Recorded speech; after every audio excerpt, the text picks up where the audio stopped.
Olá pessoal, sejam bem-vindos à nossa aula de História. Aqui é o professor Carlinhos e na aula de hoje nós vamos falar sobre os regimes totalitários, também chamados de regimes de exceção ou regimes nazifascistas. Os regimes totalitários eram governos ditatoriais, governos fortes e onipresentes, que surgiram na Europa no chamado período entre guerras. Chamamos de período entre guerras a fase que ocorre entre o final da Primeira Guerra Mundial, em 1918, e o início da Segunda Grande Guerra, em 1939. Esses governos totalitários, eles surgiram com dois objetivos. Primeiro, combater o avanço do comunismo na Europa. A proposta era evitar que as ideias comunistas se espalhassem pelo continente europeu. E segundo, era tentar recuperar a Europa da crise que foi causada pela Primeira Guerra Mundial. Quais são então os países totalitários? Nós temos o primeiro, que é a Itália. Na Itália, o nome do regime era chamado de fascismo e o líder do fascismo italiano era o ditador Benito Mussolini. Na Alemanha, nós vamos ter o nazismo. O líder nazista era o austríaco Adolf Hitler. Na Espanha, o franquismo era liderado pelo general Francisco Franco.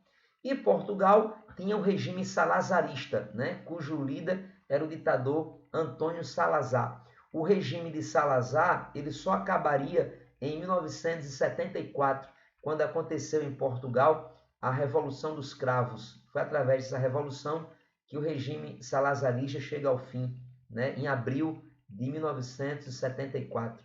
E o Brasil, vamos lembrar que o nosso país também conheceu uma experiência de um governo totalitário. Aqui no Brasil, o nome do regime era chamado Estado Novo e o líder do totalitarismo brasileiro era o presidente Getúlio Vargas. Aqui nós temos a imagem dos dois principais líderes totalitários. À nossa esquerda, com a mão estendida, temos o ditador italiano, o líder do fascismo italiano, Benito Mussolini. E à nossa direita, nós vamos ter a figura do líder nazista Adolf Hitler. Nessa próxima imagem, vemos o líder do totalitarismo espanhol, que foi o general Francisco Franco. Aqui ao centro da imagem, também com a mão estendida, nós temos o Antônio Salazar, o responsável pelo regime totalitário em Portugal. E aqui nós vamos ter a imagem do nosso presidente Getúlio Vargas. Essa imagem foi quando Vargas assumiu a presidência do Brasil por ocasião da Revolução de 1930. Nessa próxima imagem, ela foi tirada alguns anos depois, e aí você vai ter a imagem do presidente Vargas fumando o seu tradicional charuto. Não era raro encontrar o presidente Getúlio Vargas em aparições carregando consigo o seu charuto.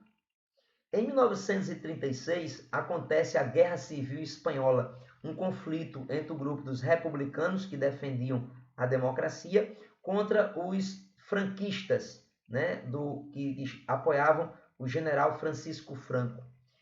No contexto da Guerra Civil Espanhola, acontece o bombardeio nazista a uma pequena cidade basca, uma pequena cidade espanhola chamada Guernica. As tropas de Hitler, sob a permissão do ditador Francisco Franco, invadem o território espanhol e bombardeiam a cidade de Guernica. Na verdade, Hitler utilizou esse bombardeio com três objetivos. Primeiro, para apoiar Francisco Franco na implantação do totalitarismo espanhol. Segundo, porque Hitler queria mostrar a sua força militar à Europa, queria mostrar que os alemães já tinham se recuperado da Primeira Guerra Mundial. E em terceiro, o Adolf Hitler pretendia treinar os seus soldados para uma possível Segunda Guerra Mundial. Se houvesse uma Segunda Grande Guerra, como realmente aconteceu, como ele previa, então as tropas nazistas estavam treinadas. E que treino, Vamos lembrar que o bombardeio nazista a Guernica custou a vida de milhares de cidadãos espanhóis. O artista, o pintor Pablo Picasso, ele criticou esse bombardeio nazista através de uma obra chamada Guernica. Então, essa obra de Picasso era, na verdade, uma tentativa de criticar o regime totalitário. É por isso que quando Franco assume o poder na Espanha, Picasso vai ser expulso do seu país, né? Porque o quadro, na verdade, era uma crítica ao regime totalitário e, sobretudo, ao ataque feito pelos nazistas à cidade de Guernica. Prova disso que o quadro recebe o nome da cidade que os nazistas bombardearam, né? O quadro vai se chamar Guernica. Nessa próxima imagem, então você pode observar aqui a imagem do quadro pintado por Pablo Picasso, né? Esse é o quadro Guernica, através do qual ele fez a crítica ao bombardeio nazista. E aí nós passamos para as principais características dos regimes totalitários, né? Todo país totalitário defendia o nacionalismo exaltado, a questão do amor à pátria, o militarismo. Hitler, né? Vamos destacar aqui o nazismo, onde Hitler dizia que todo cidadão era um soldado, né? A exaltação ao militarismo. Temos a exaltação ao líder, o uso da propaganda política. Vamos lembrar que Hitler vai ser o primeiro político na história a adotar essa ideia de fazer comício, né? De usar o espaço público para expressar discurso político. O unipartidarismo, então todo país totalitário defendia a extinção de todos os partidos políticos, tanto é que cada país totalitário só vai ter um único partido, que era aquele que liderava, né? Como o fascismo na Itália, o nazismo na Alemanha, o franquismo na Espanha e assim por diante. E aí você tem a censura, que é uma característica de todo regime ditatorial, né? Na censura, os meios de comunicação eles são controlados pelo Estado, portanto, não se poderia utilizar nenhum meio de comunicação para fazer qualquer crítica ao governo totalitário. E aqui, dando continuidade às características, nós temos o antiliberalismo, né? Os regimes totalitários eles eram antiliberais, anticomunistas, né? Eles antagonizavam, eles eram a oposição ao comunismo, e eles também eram antidemocráticos. Os regimes totalitários, não existia nesses países a participação do povo na política. Na verdade, não existia a participação. Portanto, eles eram antidemocracia.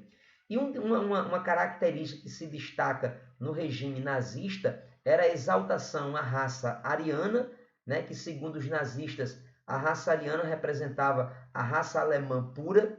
E aí, por defender a exaltação, a superioridade da raça ariana, os nazistas pregavam a perseguição aos grupos que eles consideravam inferiores.